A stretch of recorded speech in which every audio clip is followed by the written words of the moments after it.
Kenol na yung kanan video.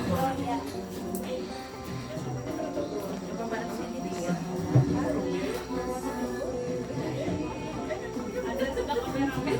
Percaya kalau kameramen prepare banget. Ya, pasti sudah terbayar. Ada orang barang orang upacara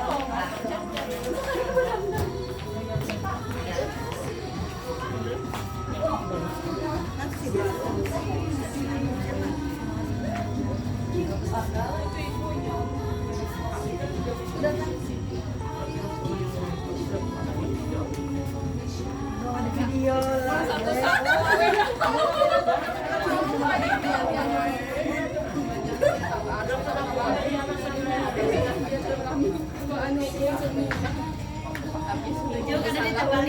wajahnya Pak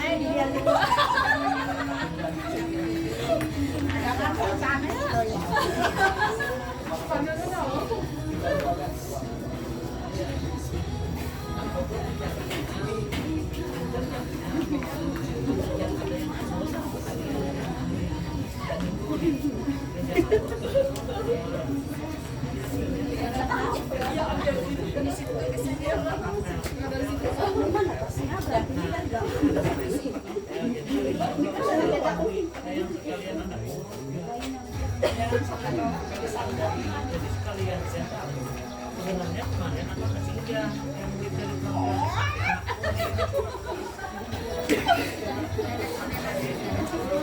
iya oke bawa aja kayak ini boleh kan? iya nih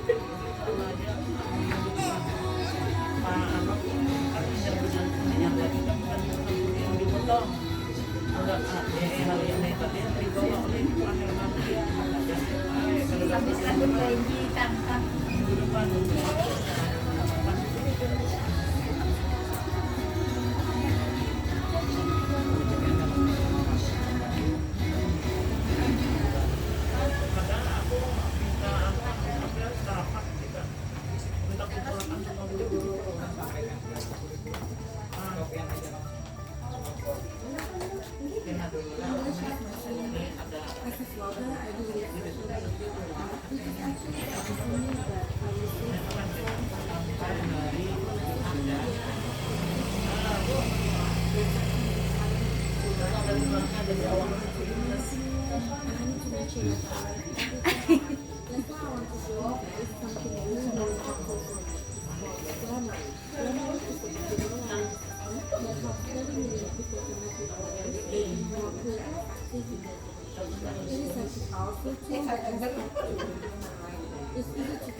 Aku aja melewati BPD nya.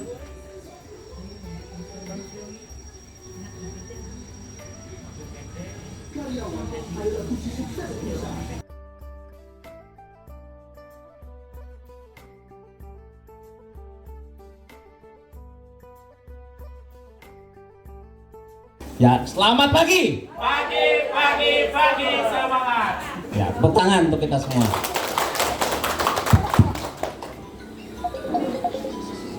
Ya, terima kasih.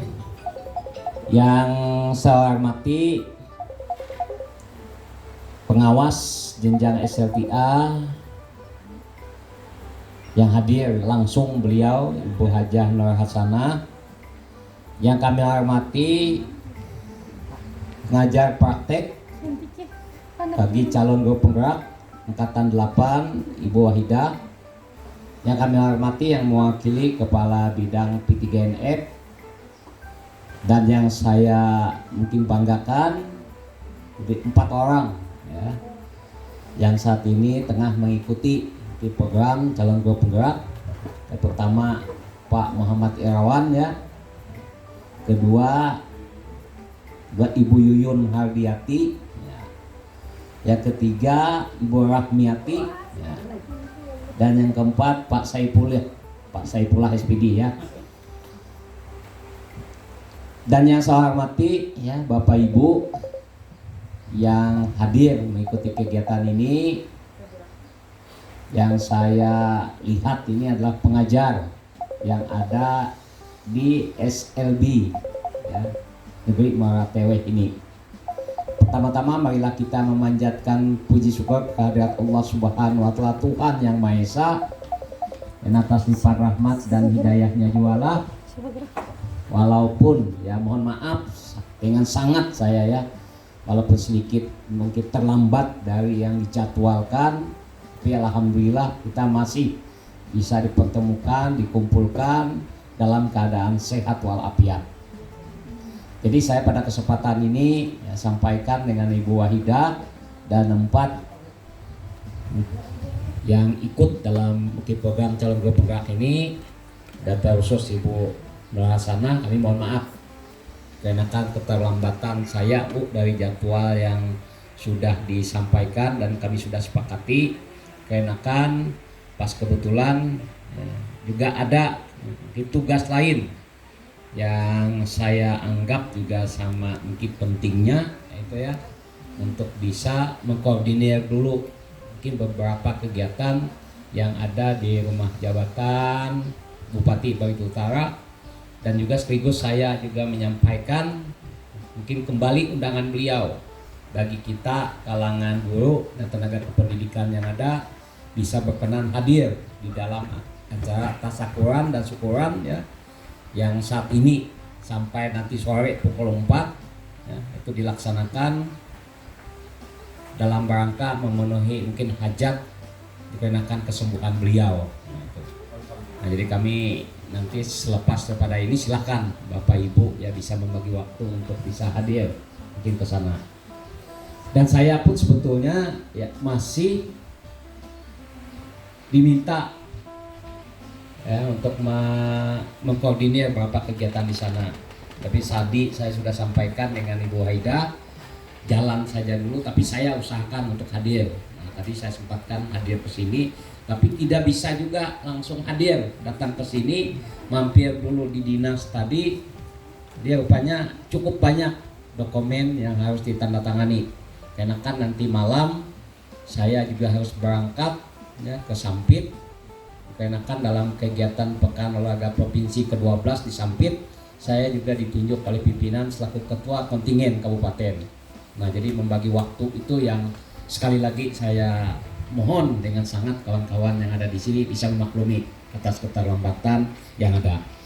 Nah, jadi saya sekali lagi mungkin sampaikan sangat mendukung sekali ya dalam kegiatan di program mungkin calon guru penggerak angkatan 8 ini. Alhamdulillah kita untuk sampai tahap ini sudah pada mungkin tahap lokakarya 2 ya. Sudah lokakarya 2 sudah memasuki tahap itu. Jadi masih mungkin ada beberapa tahapan lagi yang harus Bapak Ibu ikuti ya.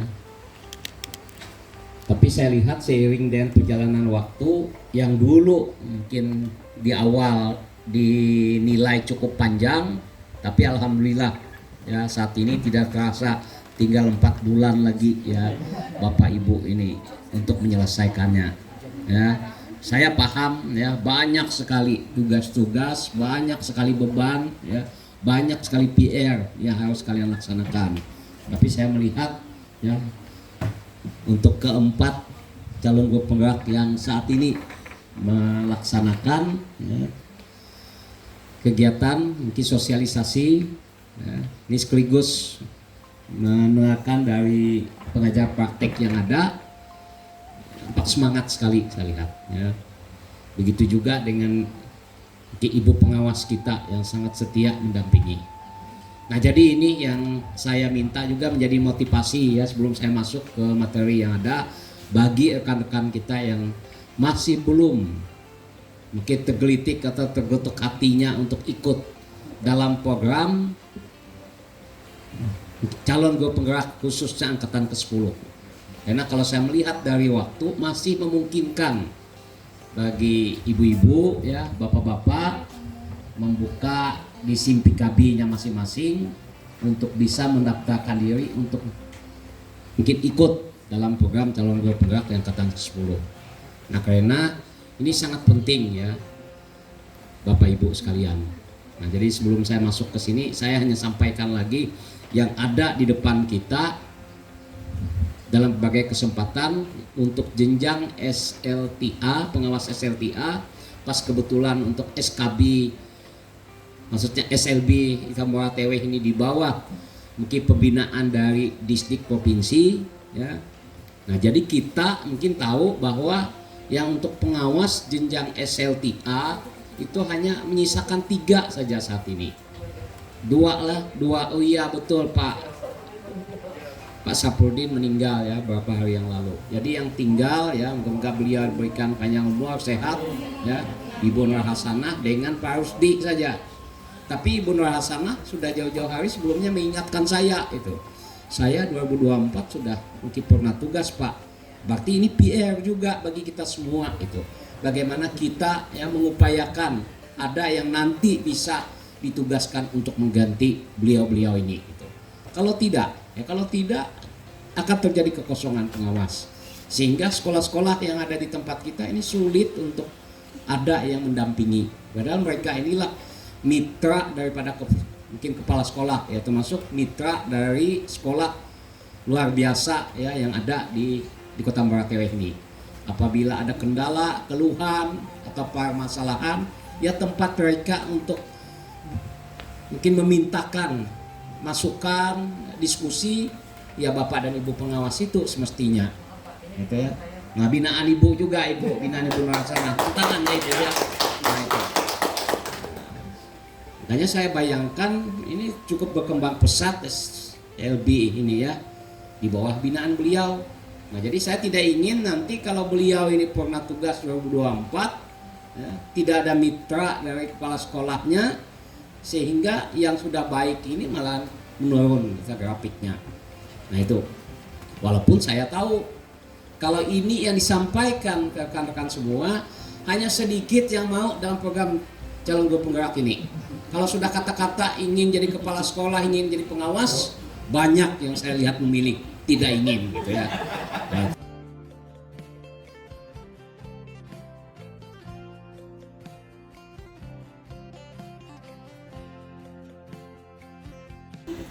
Ibu pengawas SMK, SMA dan SLBN 1 Muara Tewe, Ibu PT yang kami hormati, dan Ibu Guru SLBN 1 Muara Tewe. Di sini kami akan melanjutkan materi tentang keyakinan kelas. Sebelum kami atau saya melanjutkan ke keyakinan kelas, ada ice breakingnya dulu ya Bapak Ibu. Mohon berdiri Ibu.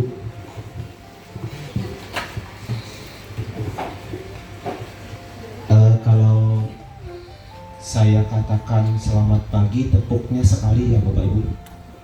Kalau saya katakan selamat siang, tepuknya 2 kali. Kalau saya katakan sore, tepuknya 3 kali. Kalau saya katakan saya selamat malam, tidak usah ditepuk. Ya, kita coba dulu ya Bapak Ibu. Ya. Selamat pagi, selamat siang, selamat sore, selamat malam. Oke. Baik, konsentrasi semua berarti. Sekali lagi ya Bapak Ibu ya.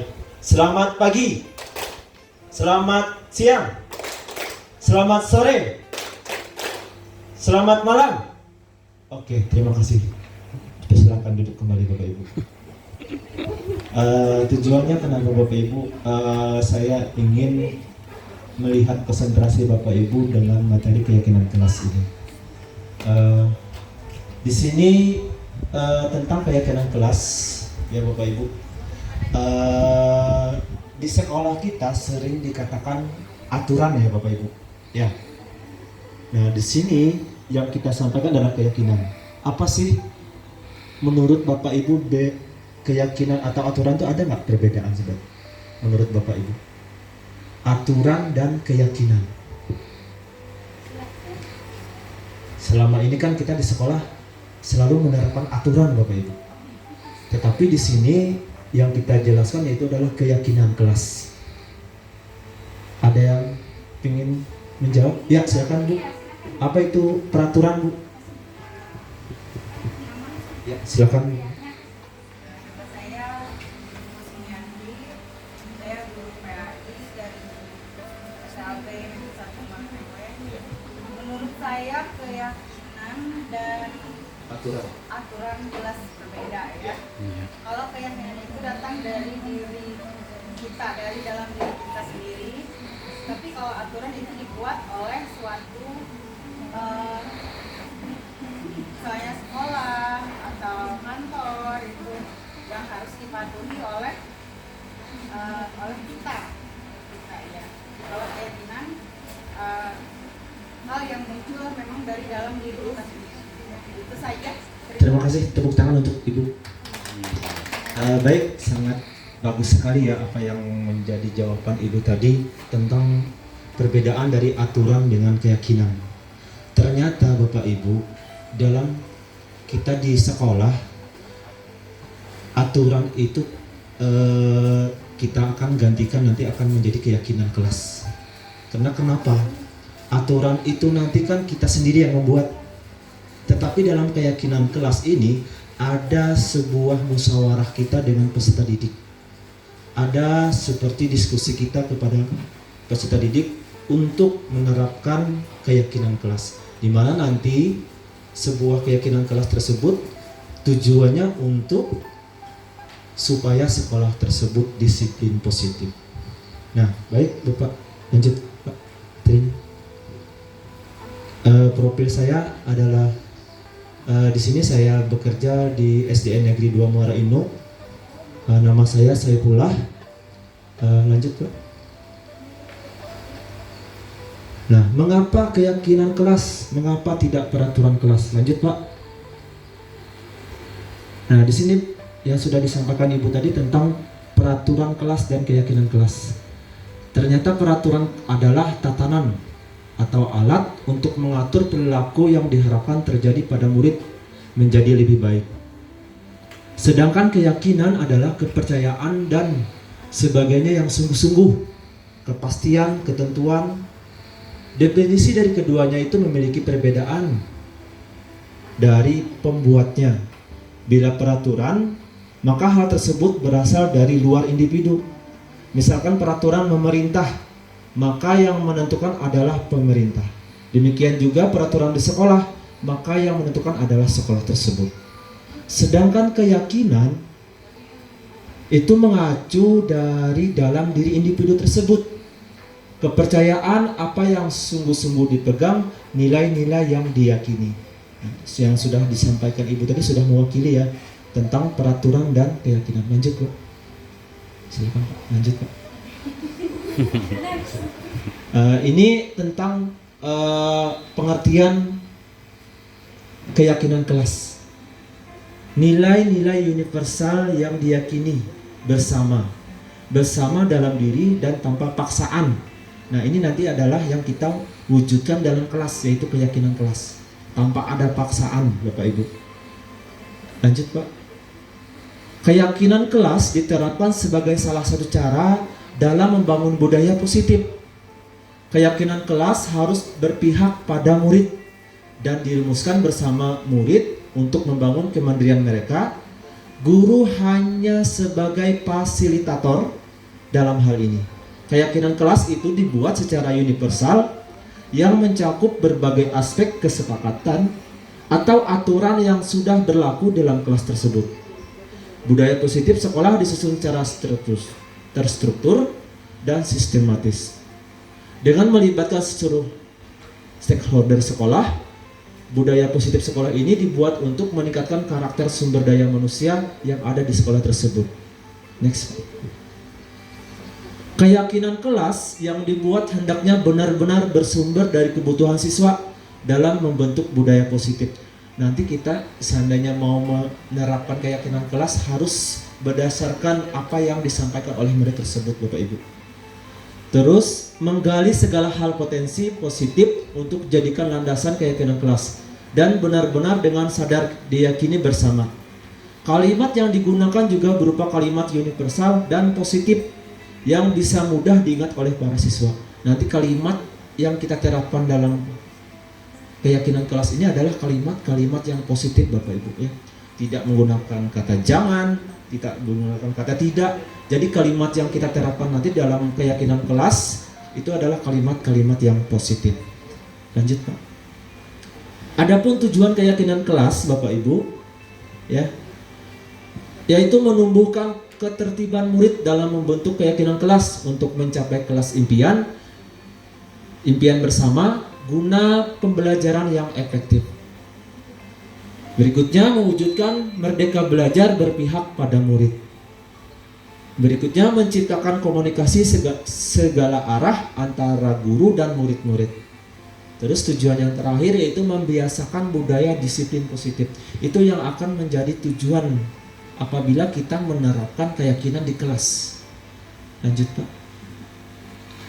Di sini menurut Gosen 1998, suatu keyakinan akan lebih memotivasi seseorang dari dalam atau memotivasi secara intrinsik. Seseorang akan lebih tergerak dan bersemangat untuk menjalankan keyakinannya daripada hanya sekedar mengikuti serangkaian peraturan.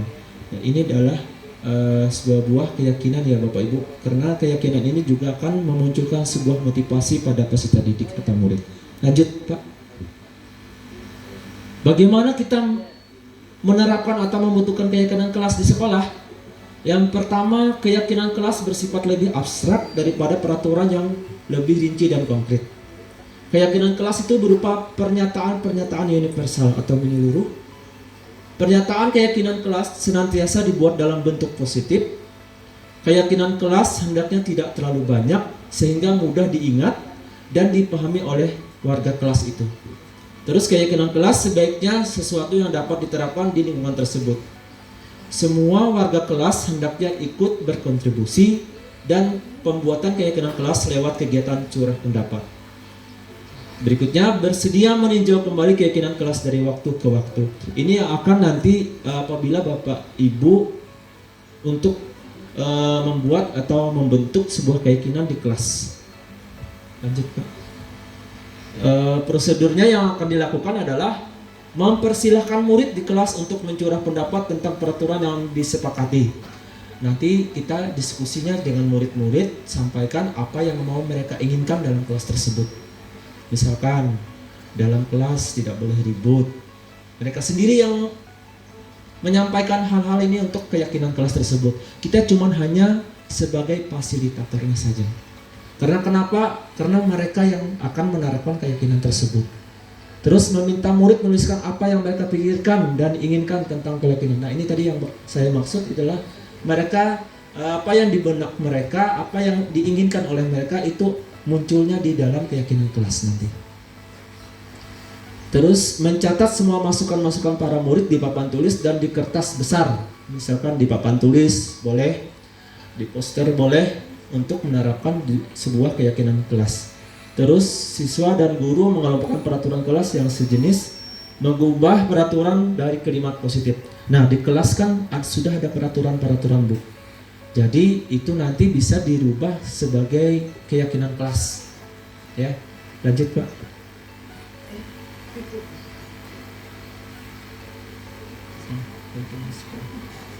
Dan selanjutnya adalah tinjau ulang keyakinan secara bersama-sama. Nanti juga kita dengan murid juga harus bisa memilih mana yang memang harus diterapkan sebagai keyakinan kelas, mana yang tidak dipakai untuk sebagai keyakinan kelas. Mungkin dilanjutkan saja, Pak. Nah, ini contoh Bapak Ibu untuk keyakinan kelas. Di sini ada contoh di kelas 1, kelas 5 dan kelas 7.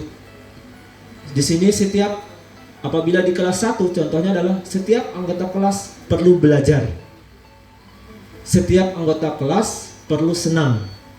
Setiap anggota kelas perlu melakukan tugas atau mengerjakan tugas. Terus setiap anggota kelas perlu saling menghargai. Ini nanti yang akan kita sepakati dengan murid Bapak Ibu untuk terbentuknya sebuah keyakinan kelas di kelas. Apabila di kelas 5 nih adalah selalu bersikap positif, senantiasa menjadi diri terbaik, percaya dan menghormati orang lain serta barang miliknya, berkomitmen terhadap setiap tugas, senantiasa membantu. Itu adalah apabila kita ingin mewujudkan sebuah keyakinan kelas. Ini kelas tinggi, kelas 7.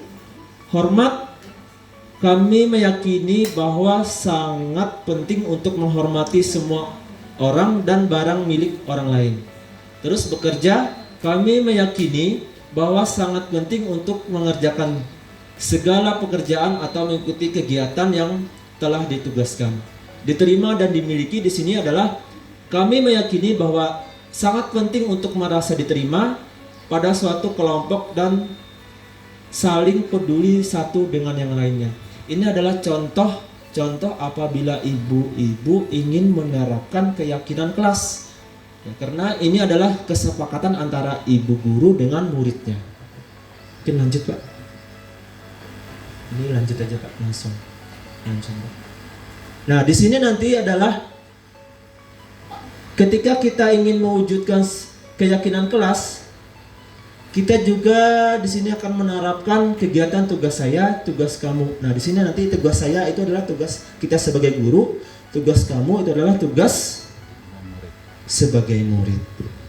Nah, salah satu kegiatan lain yang dapat dilakukan untuk memperdalam keyakinan kelas, ya, adalah mempelajari tanggung jawab setiap warga kelas. Keyakinan bertanggung jawab serta hak seseorang adalah sesuatu yang diungkapkan oleh Ki Hajar Dewantara tentang menumbuhkan murid yang merdeka. Ini nanti ada yang memang tugas murid, ada yang memang tugas sebagai guru. Selanjutnya Pak. Ini menurut Ki Hajar Dewantara, beratlah kemerdekaan itu bukan hanya tidak terperintah saja, akan tetapi harus juga dapat menegakkan dirinya dan mengatur kehidupannya dengan tertib. Dalam hal ini termasuklah juga mengatur tertibnya perhubungan dengan kemerdekaan orang lain. Jadi kita Bapak Ibu tidak ada paksaan dengan murid tadi. Ini maksudnya Bapak Ibu. Ya, lanjut Pak. Murid diajak berdiskusi tentang tanggung jawab dan hak masing-masing warga kelas, yaitu apa tugas guru dan bukan tugas guru, serta apa tugas siswa dan bukan tugas siswa. Nanti ini juga perlu nanti kita terapkan di kelas Bapak Ibu, biar nanti terarah apa yang kita lakukan dan apa yang murid lakukan. Lanjut Pak. Nah, itu yang menjadi materi tentang keyakinan kelas Bapak Ibu. Di sini materi selanjutnya adalah tentang kebutuhan dasar manusia dan dunia berkualitas. Di sini sebelum kita memasuki ke materi ini, ya, menurut Bapak Ibu kebutuhan apa saja yang ada pada manusia? TPP. Kebutuhan apa saja? TPP. Mendapat penghasilan yang banyak.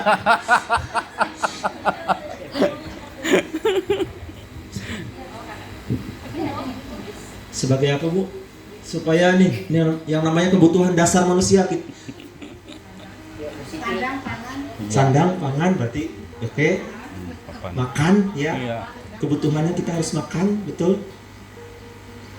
Apalagi Bu? Ya. Baik Bapak Ibu, kebutuhan dasar manusia. Ternyata di sini kita menerapkannya pada murid Bapak Ibu.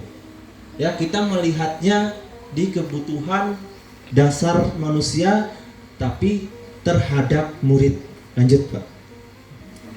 Kebutuhan dasar itu apa? Unsur-unsur yang dibutuhkan oleh manusia dalam mempertahankan keseimbangan, baik itu psikologis maupun psikologis, fisik atau psikis. Ya, itu kebutuhan dasar.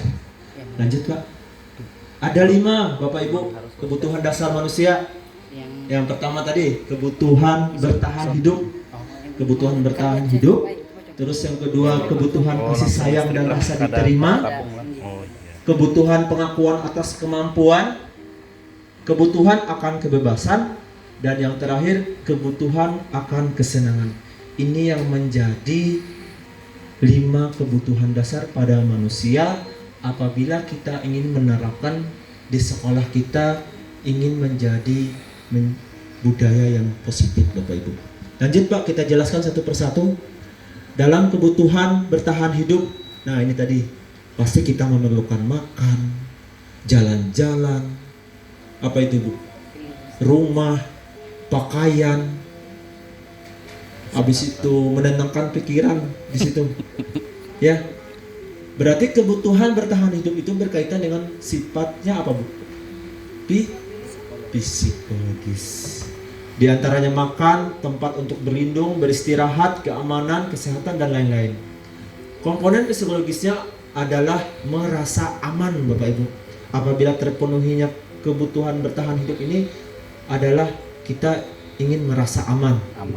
Dalam pemenuhannya kadang manusia bisa atau terpaksa melakukan hal yang mungkin bertentangan dengan nilai keyakinan yang dianutnya. Kadang-kadang Bapak Ibu hal-hal yang negatif pun kalau ingin memenuhi kebutuhan dasar ini kan, walaupun ibaratnya melakukan hal negatif akan dilakukan nih demi makan misalkan, maka itu selalu ditiadakan. Maka jangan diperbolehkan diterapkan di lingkungan sekolah kita. Lanjut Bapak. Nah, kebutuhan kasih sayang dan rasa diterima di sini berkaitan dengan psikologis. Kasih sayang dan rasa diterima oleh orang lain memiliki peran penting dalam membangun interaksi dengan lingkungan sekitar. Orang atau anak-anak yang memiliki kebutuhan dasar kasih sayang yang tinggi biasanya ingin bisa diterima oleh lingkungan sekitarnya, baik orang tua, teman, guru, dan lingkungan secara umum. Nah, sekarang Bapak Ibu kan kita berada di lingkungan sekolah. Berarti kita berhadapan dengan murid. Berarti murid ini kadang-kadang merasa ingin disayang, ingin diterima masalahnya. Nah, sebagai tugas kita sebagai guru adalah jangan mengabaikan. Ya, walaupun kita belum bisa menemukan solusinya, terima saja keluhan daripada murid tersebut karena ini adalah tujuannya ingin merasa disayang dan ingin merasa diterima. Adakan sebuah pendekatan kita yang positif kepada murid. Lanjut Pak. Kebutuhan pengakuan atas kemampuan. Nah, bisa jadi ini nanti apabila yang dilakukan oleh murid tetap kita menghargai walaupun itu menurut kita salah Bapak Ibu. Tetap dihargai tapi kita dengan cara atau strategi menjelaskan dengan yang hal-hal yang positif untuk membenarkan masuk perilakunya tadi. Ya, kebutuhan ini berkaitan dengan kekuatan untuk menggapai sesuatu. Seseorang menjadi terlihat kompeten, berprestasi, pemimpin, terampil, didengar dan diakui. Hal ini menunjukkan bahwa seseorang membutuhkan pengakuan atas kemampuan, meliputi harga diri serta dianggap berpengaruh dalam kelompok. Misalkan di sini saya menemukan kasus Bapak Ibu. Dia ini sering mengganggu temannya yang belum menyelesaikan tugas. Ternyata dia ini sudah menyelesaikan tugas. Dia duluan. Ternyata sikap anak ini kenapa dia mengganggu teman tadi? Ternyata ingin diakui bahwa dia itu bisa, Bapak Ibu. Maka dia mengganggu akhirnya temannya yang belum selesai. Maka hal tersebut itu adalah sebuah pengakuan atau kemampuan dari anak yang kita didik, Bapak Ibu. Lanjut Pak. Kebutuhan akan kebebasan. Kebutuhan akan kebebasan yang berkaitan dengan seseorang akan memilih, bergerak, mencoba hal baru dan mengeksplorasinya. Di dalam hal ini yang dibutuhkan adalah kemandirian, memiliki pilihan untuk mengatur hidupnya sendiri. Pada anak-anak biasanya ingin banyak bergerak, mengetahui hal baru dan tidak ingin dipengaruhi oleh orang lain. Ini tadi akan kebutuhan akan kebebasan Bapak Ibu. Dia bebas mau melakukan hal apa saja. Ya. Yang jelas kita sebagai guru adalah menuntun dan mengarahkan ke hal yang baik. Lanjut Pak. Kebutuhan akan kesenangan. Setiap manusia itu memiliki kebutuhan untuk merasa senang, sehingga berupaya untuk mencari kesenangan. Merasa senang ditandai dengan perasaan gembira, antusiasme, dan tertawa. Biasanya kebutuhan ini berkaitan dengan kesediaan akan tantangan, gurauan, dan pembelajaran yang bermakna. Nah, Bapak Ibu, ketika dalam kelas, wujudkan pembelajaran yang sifatnya selalu menyenangkan, mewujudkan minat peserta didik, mewujudkan motivasi peserta didik.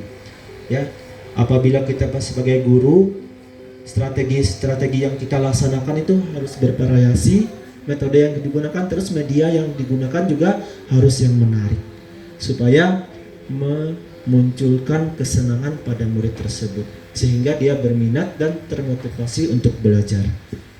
Lanjut Pak. Nah, di sini adalah tentang dunia berkualitas. Ini halnya adalah ke arah positif, Bu.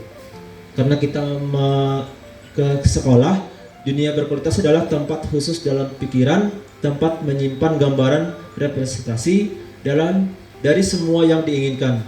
Bisa berisi orang-orang, hal-hal apa saja yang terbaik dalam hidup dan membuat merasa bahagia dan terpenuhi kebutuhan dasarnya. Lanjut Pak. Bagaimana cara menjadi pribadi yang berkualitas? Ini adalah menyangkut kepada diri kita sendiri ya Bapak Ibu. Supaya kita menjadi pribadi yang berkualitas, untuk menjadi manusia yang berkualitas itu, maka seseorang harus memiliki kepribadian yang utuh, kepribadian yang sehat, kepribadian yang normal, dan kepribadian yang produktif, dan memiliki etos kerja yang tinggi. Itu yang harus kita miliki pada diri kita sendiri apabila kita ingin menjadi pribadi yang berkualitas Bapak Ibu. Lanjut Pak, mungkin siapa manusia yang berkualitas? Manusia yang berkualitas itu manusia yang memiliki ciri sebagai hamba Allah yang beriman, berilmu, pengetahuan, dan keterampilan yang dapat memberikan manfaat bagi sesama manusia. Itu arahnya apabila kita sebagai manusia yang berkualitas. Baik Bapak Ibu, materi yang saya sampaikan, saya cukupkan tentang keyakinan kelas dan kebutuhan dasar manusia.